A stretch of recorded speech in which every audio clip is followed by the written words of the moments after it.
আসসালামু আলাইকুম। অসংখ্য ধন্যবাদ ভাইজান, আপনাকে অসংখ্য ধন্যবাদ যে আপনি আসলে কথা বলার সুযোগ করে দিলেন। তো ভাইজান, সর্বপ্রথমে জানতে চাচ্ছি আপনি কেমন আছেন? ইনশাআল্লাহ আল্লাহ ভালো। যাক, আল্লাহ রহমতে আপনি ভালো আছেন। তো ভাইজান, আপনার নামটা জানতে পারি? আমার নাম মোহাম্মদ ফিরোজ। ফিরোজ, মোহাম্মদ ফিরোজ, সুন্দর একটি নাম আপনার, অত্যন্ত চমৎকার একটি নাম আপনার ভাইজান। তবে একটি কথা বলতে আমি বাধ্য হচ্ছি, সেটা হচ্ছে আপনার নাম শুনে এবং আপনাকে সামনাসামনি দেখে যেটা বোঝা যাচ্ছে আপনি দুর্দান্ত একজন সাহসী মানুষ। সত্যি ভাই, এটা কিন্তু আপনাকে দেখেই বোঝা যাচ্ছে।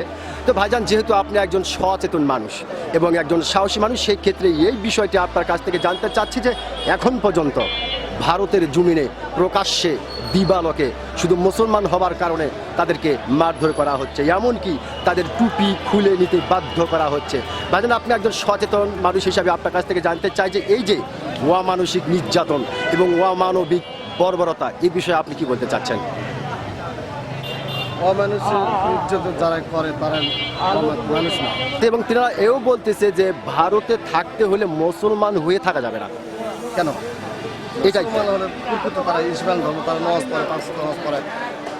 হিন্দুরা তো মনে করে নামাজ পড়ে না না, ওদের ধর্ম ওরাই পালন করে। জি আমরা মুসলমান, আমাদের ধর্ম আমার ধর্ম। জি জি জি জি সঠিক নাকি? জি, ধন্যবাদ ভাইজান, আপনাকে অসংখ্য ধন্যবাদ।